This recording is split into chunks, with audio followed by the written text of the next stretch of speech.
මේ අවුරුද්දේ පළවෙනි පෝය දවස. ඒ කියන්නේ දුරුතු පෝය දවස අද. ඔන්න ඉතින් අද හස්බන්ඩ්ත් ගෙදර ඉන්න දවසක්. ඉතින් හවස දෙන්නත් එක්ක මේ පිටත් උනේ කැලණි පන්සල් යමු කියලා. කලින් බ්ලොග් එකේදී මම ඔයාලත් එක්ක කිව්වා මේ channel එකෙන් මම දිගටම ඩේ බ්ලොග්ස් ඔයාලත් එක්ක ෂෙයා කරගන්නවා කියලා. නමුත් ඉතින් කොහෙද තිබුණ වසංගත හෙම්බිරිස්සාවක් හැදිලා ඇත්තට මේක චුට්ටක් බ්‍රේක් වුණා. ඉතින් අද ඉඳලා දිගටම මේ channel එකෙන් මම ඔයාලත් එක්ක ලස්සන ඩේ vlogs ෂෙයා කරගන්න පොරොන්දු වෙනවා. එහෙනම් ඉතින් දිගටම එකතු වෙලා ඉන්න. අපි පන්සලට ගිහිල්ලා ආයෙත් හම්බ වෙමු.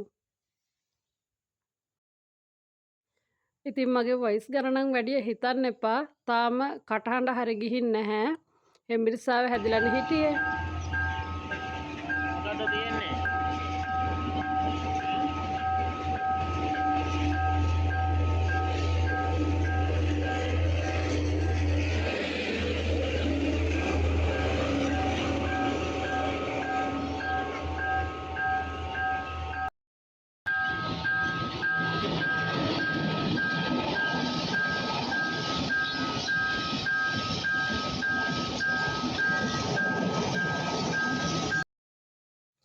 අපි යන දවසයි අපි යන වෙලාවයිත් එක්ක අද පන්සලේ හොඳටම සෙනග ඇති කියලා තමයි මේ හිත යන්නේ. මෙතනින් මල් දොහොන් කරන් යන්න මම මාර ආසයි. අපි ගෙදරින් පිටත් උනේ හවස 6ටනේ. ඉතින් ඒ වෙලාව හැමෝම පන්සල් යන වෙලාවනේ. පන්සලේ ඉතින් ගොඩාක් සෙනග. මල් පහන් පූජා කරනවා තියා හිතන්නවත් බෑ.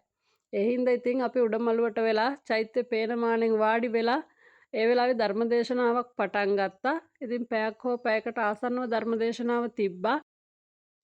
චෛත්‍ය පේනමානෙන් ඉඳගෙන ධර්මදේශනාව ශ්‍රවණය කළා. මේ අවුරුද්දේ හපු පළවෙනි ධර්මදේශනාව තමයි ඒ.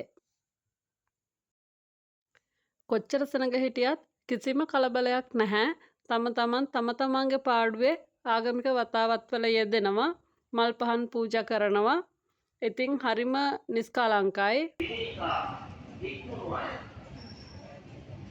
අපසාත වර්ණත් අල්ප සත්‍යේ ගුණ වර්ණනා කරන අය. අල්ප සත්‍යේ ගුණ ටික රෑ වෙද්දි ඔන්න ඉතින් කට්ටියත් ටික අඩු වෙන්න පටන් ගත්තා.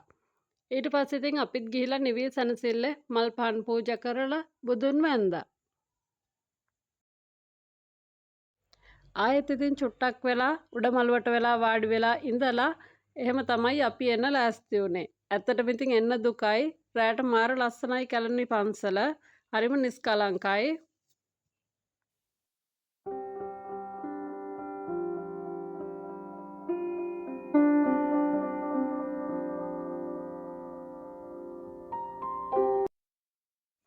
විහාරගේ ඇතුළට යන්න සෑහෙන්න දිග පෝලිමක් තිබ්බා. ඉතින් පෝයදාට කොහොමත් එහෙමනේ. ඔයාලා හැන්දෑවට රෑට කැලණි විහාරයේ වන්දනාමාන කරලා නැත්තම් පුළුවන්කමක් තියෙනවා නම් හැන්දෑවට රෑකට ගිහිල්ලා කැලණි වෙහෙර වඳින්න මාර ලස්සනයි. හිත නිවෙනවා, නිස්කලංකයි. හිතටත් හරිම හොඳයි. ඔයාලට මේ පේනවත් වගේ ගොඩාක් අය ඇවිල්ලා උඩමළුවට වෙලා වන්දනාමාන කරනවා. ඔහේ වාඩි වෙලා ඉන්නවනේ විසනසිල්ලේ. එහෙම තමයි.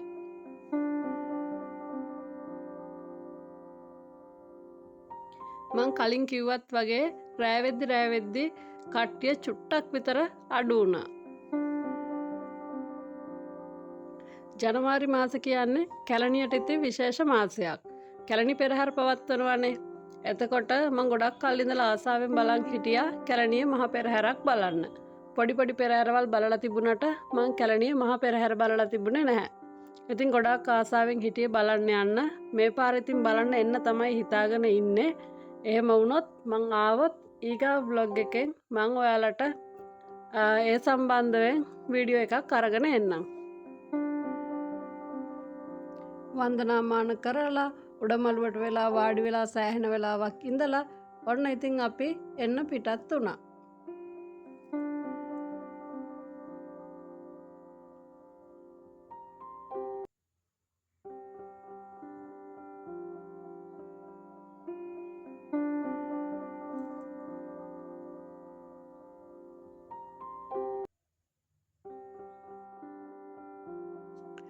හැම අවුරුද්දකම පළවෙනි පෝය දවසට හස්බන්ඩ් ගෙදර හිටියානම් එදාට ගොඩක් වෙලාවට අපි ඇවිත් තියෙන්නේ කැලණි පන්සලට.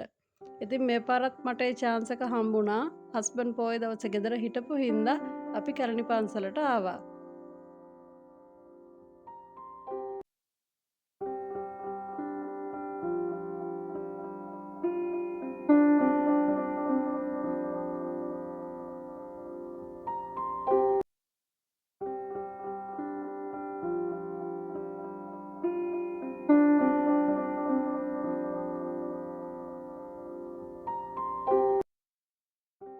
අවුරුද්දේ මුලම අපි දෙන්නටම එකට එකතු වෙලා කැලණි විහාරයේ වන්දනාමාන කරගන්න ලැබීමත් ලොකුම භාග්යක් විදියට තමයි මම නම් දකින්නේ.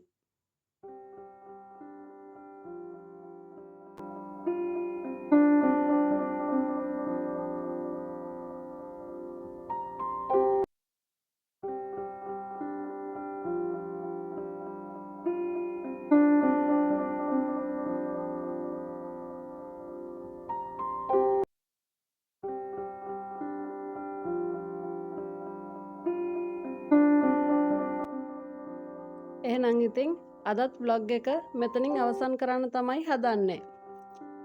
කලින් කිව්වත් වගේ මගේ vlogs බලන්න කැමති නම් like කරලා, comment කරලා, share කරලා, ඒ වගේම මම subscribe කරලා මගෙත් එක්ක එකතු වෙයි කියලා මම හිතනවා. ආයෙත් එහෙනම් ලස්සන vlog එකකින් හම්බ වෙන්න එනකන් අදට ගිහින් එන්න. ඔයාලා හැමෝටම සුබ දවසක්.